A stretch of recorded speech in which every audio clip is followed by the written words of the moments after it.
Well, moving on to the ABC, it's no secret that their coverage of the coronation was pitiful. Others say insulting. You're a bit cross with them. How bad is it really if the ABC can't even cover the coronation with respect?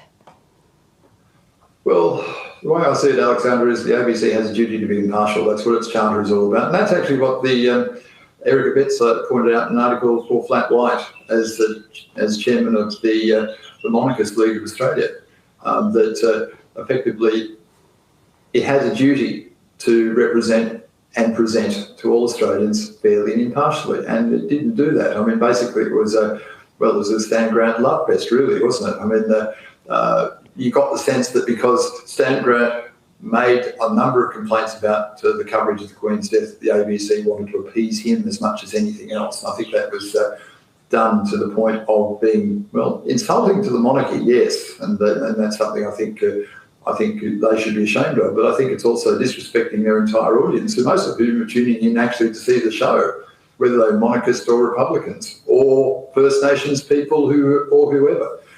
They should have just focused on the event. I mean, if you look at the coverage, and I didn't see it live because I listened to it on radio in the run-up to the start of the coronation service. They were actually showing pictures of people coming into the Abbey while they're having this earnest discussion about how evil the monarchy is, how it's responsible for all the sins that have beset Australia since 1788, and that the King himself needs to actually get with the program and do whatever the black armbanders want. But I think that is disappointing. But it's good to see that the two pro-monarchy bodies in Australia, Australians for Constitutional Monarchy and the Australian Monarchist League, are both taking this up to the ABC. But as I pointed out in the double shot commentary myself, I think it's absolutely essential that those two organisations and their leaders, including our very good friend David Flint, as well as Erica Betts and his associates on the Monarchist League side, actually cooperate with each other. They work together. They've got a common enemy here. I mean, they've had rivalry for a long time. It's important they bury their hatchet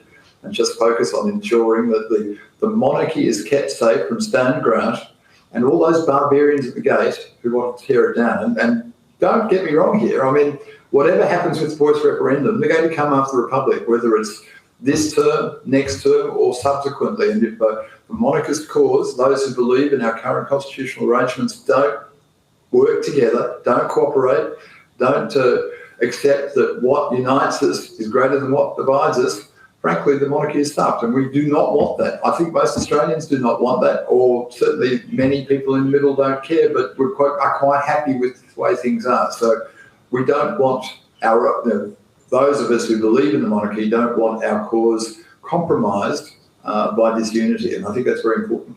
I always like to remind Conservatives among us who might not be so keen on King Charles III that you could end up with Kevin Rudd I or a pirate on the throne, so careful what you wish for. Terry, look, thank you so much for joining us here today on Spectator TV.